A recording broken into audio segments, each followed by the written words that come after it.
Hello दोस्तों, आपके अपने चैनल हाई लेवल स्टडी पे आप सभी का स्वागत है।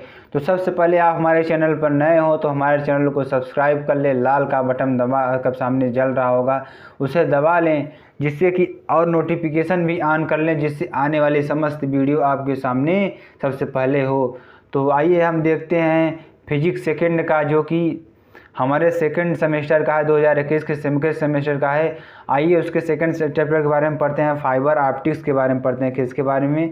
फाइबर ऑप्टिक्स के बारे में। इसके इंपॉर्टेंट क्वेश्चन के बारे में पढ़ते हैं, जो कि एग्ज़ाम में बहुत ज़्यादा पूछे जाते हैं। तो आप लोग एक तरीके से पढ़ते चलिए। सबसे पहले हम अति लघुत्तरी प्रश्न पढ़ेंगे। कौन कौन से अति लघुत्तरी प्रश्न बहुत ही इंपॉर्टेंट हो सकते हैं, और जो भी इम्पोर्टेंट हैं हम उसको क्या करेंगे, आपके सामने क्या करेंगे, डिस्कस कर देंगे, जिससे आपको क्या हो, आसानी हो।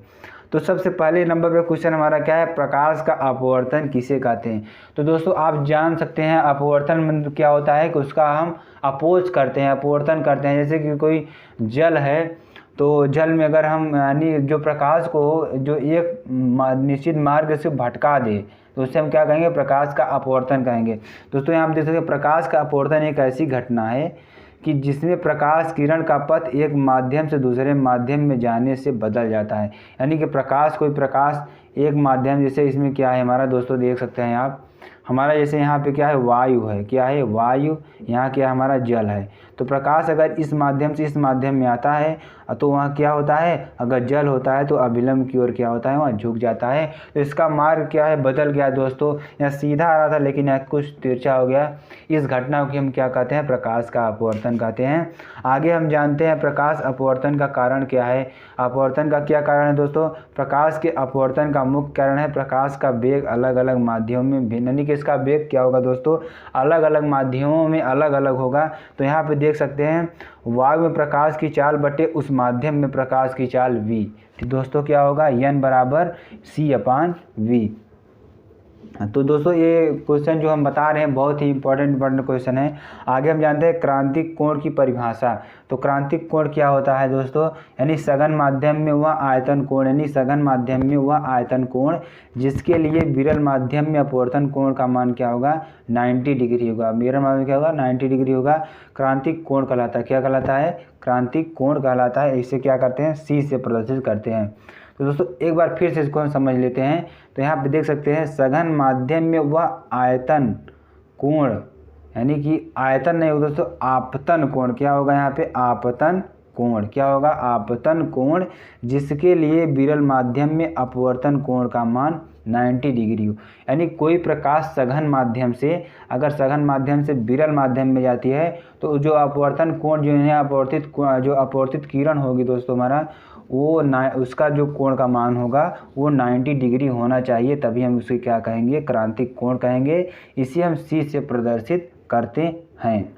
आगे हम जानने वाले हैं इंपॉर्टेंट क्वेश्चन के बारे में। एक्सेप्टेंस कोण किसे कहते हैं दोस्तों? ये भी बहुत ही इम्पोर्टेंट है हमारा। एक्सेप्टेंस कोण क्या किसे कहते हैं? तो फाइबर ऑप्टिकल में एक सिरे पर आपतित प्रकाश की किरण को, यानी कि फाइबर ऑप्टिकल में एक सिरे पर आपतित प्रकाश किरण को एक्सेप्टेंस कोण पर चारों ओर घुमाने से, यानी कि एक्सेप्टेंस कोण पर चारों ओर घुमाने से प्राप्त कोण को ही एक्सेप्टेंस कोण कहते हैं। यानी कि फाइबर ऑप्टिकल को जो होता है, एक सिरे पर आपतित प्रकाश किरण को एक्सेप्टेंस यानी कि एक्सेप्टेंस कोण पर चारों ओर घुमाने पर, यानी कि जहाँ पे कोण को हम एक्सेप्ट कर रहे हैं उस कोण को चारों तरफ घुमाने पर जो कोण प्राप्त होगा उसे एक्सेप्टेंस कोण कहते हैं। तो ऑप्टिकल फाइबर में प्रकाश तरंगों को पूर्ण आंतरिक परावर्तन द्वारा, यानी कि इसमें क्या होता है, पूर्ण आंतरिक परावर्तन की घटना होती है। तो इसे हम क्या कहेंगे, यहाँ पे संचित होने के लिए आवश्यक है प्रकाश तरंगे एक्सेप्टेंस कोण में ही फाइबर पर आपतित हो, यानी कि फाइबर पर जो होती हैं एक्सेप्टेंस कोण पर ही क्या हो, आपतित हो। तो दोस्तों हम आगे नेक्स्ट इंपॉर्टेंट क्वेश्चन की तरफ बढ़ते हैं, जो कि बहुत इंपॉर्टेंट है। यह UPBT 2015 में आया हुआ है। तो यहाँ पे देख सकते हैं ऑप्टिकल फाइबर का वर्णन कीजिए। ऑप्टिकल फाइबर का वर्णन कीजिए, ये कितने प्रकार के होते हैं, संक्षिप्त विवरण दीजिए। आगे हम जानते हैं स्टेप इंडेक्स या ग्रेडेड इंडेक्स प्रकाशीय रेशे पर संक्षिप्त टिप्पणी दीजिए। तो इसके उत्तर के बारे में हम जान लेते हैं। इसका उत्तर क्या होगा, ऑप्टिकल फाइबर या प्रकाशीय रेशे। दोस्तों इसको आप पढ़ सकते हैं, यानी कि ये प्रकाशीय रेशे पारदर्शी कांच या प्लास्टिक के पतले मनुष्य के बालों के समान लचकदार धागे होते हैं। जो ये ऑप्टिकल फाइबर होते हैं वो किस तरीके होते हैं, प्लास्टिक के पतले कांच या प्लास्टिक के पतले मनुष्य के बालों के समान लचकदार धागे होते हैं।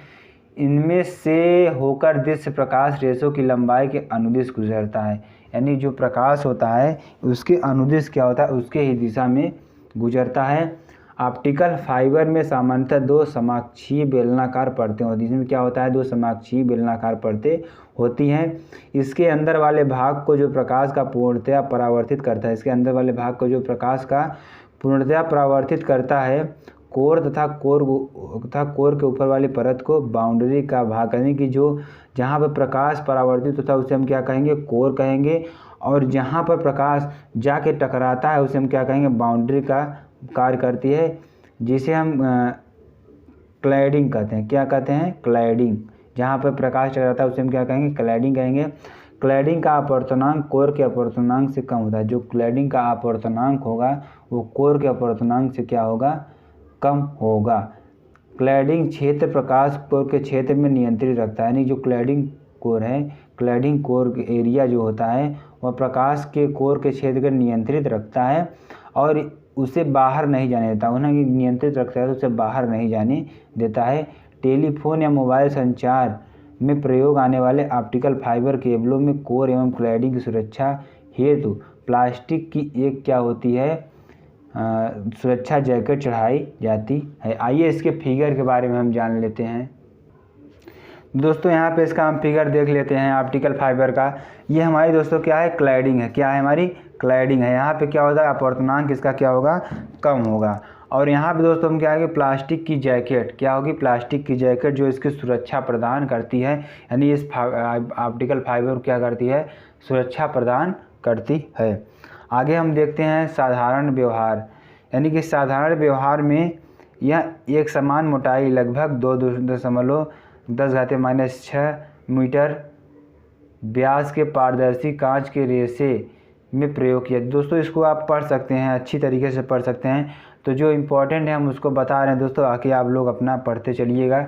यहाँ पे देख सकते हैं ऑप्टिकल फाइबर जो होता है, ऑप्टिकल फाइबर हमारा कितने प्रकार का होता है, एकांक प्रकार के फाइबर, एकांक प्रकार के फाइबर, बहु प्रकार के फाइबर, यानी कि यह क्या होगा कि सिंगल मोड फाइबर, यहाँ होगा मल्टी मोड फाइबर। ठीक है दोस्तों, आगे हम जानते हैं स्टेप इंडेक्स फाइबर के बारे में और ग्रेडेड इंडेक्स फाइबर के बारे में। तो इसको थोड़ा थोड़ा हम बताएंगे दोस्तों, आप लोग पढ़ते चलिएगा इसके बारे में।